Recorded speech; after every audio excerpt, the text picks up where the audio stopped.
Raphael, I know that the restrictions last night were lifted in the West Bank, but as of this morning, have you heard of any other measures being implemented or any other restrictions possibly in the area for residents, given the fact that the attacker is still on the run? Yes, right now there are no more restrictions because we do not really know if the attacker is still close to the area where he perpetrated the attack. There might be a possibility that a car was waiting for him, he's already far away. It seems that he's not continuing to try and shoot at people, so there seems to be a few hours of quiet. We also are trying just before the Jewish festivals to play a double game, the game of being very tough with the terrorists but trying to appease the Palestinian street, the Palestinian normal people, not to create any resentment just before the Jewish festivals, a resentment that would be of course immediately exploited and manipulated by the terrorist factions such as the Hamas.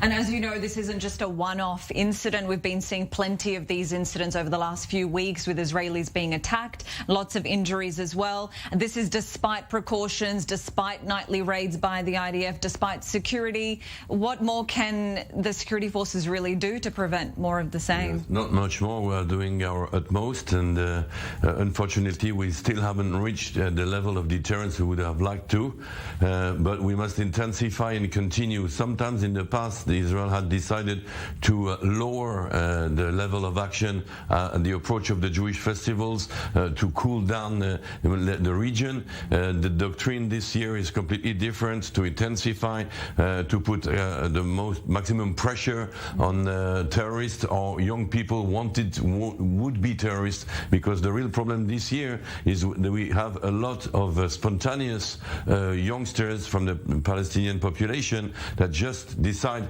to go for it, and that makes them much more difficult to spot and to apprehend.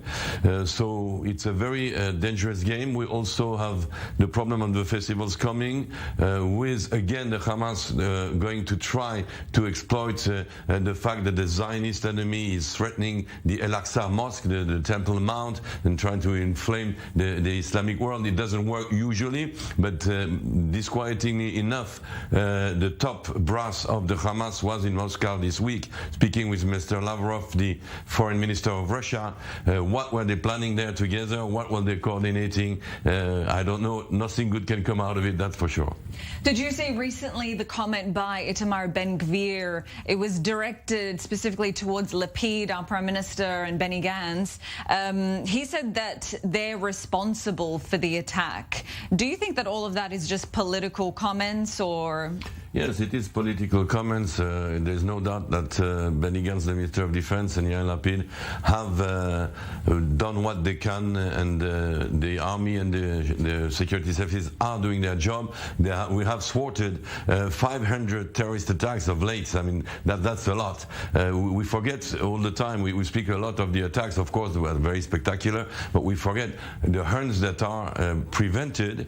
Politically, Mr. Ben-Gvir is a very big danger, apart from his political campaign. I mean, that's okay to criticize the opponents, but it's a danger also because at such a time of such a high tension, the extreme right can be very provocative, and they might do the job that the Hamas doesn't do, and they might succeed in embracing the Palestinian street, which so far is very quiet. The Palestinian street is quiet. It's just a wave of a certain part of the youth that I can understand, because they are frustrated and they are left to themselves. Even their own leaders don't take care of them, so they're angry. But most of the other Palestinians, what they want is to work, mostly in Israel, to get a salary, to get wages. They want their permits not to be cancelled when they cannot bring wages home. So it's very difficult for Israel to balance between the toughness against terror and still to keep the territories in a more quiet atmosphere.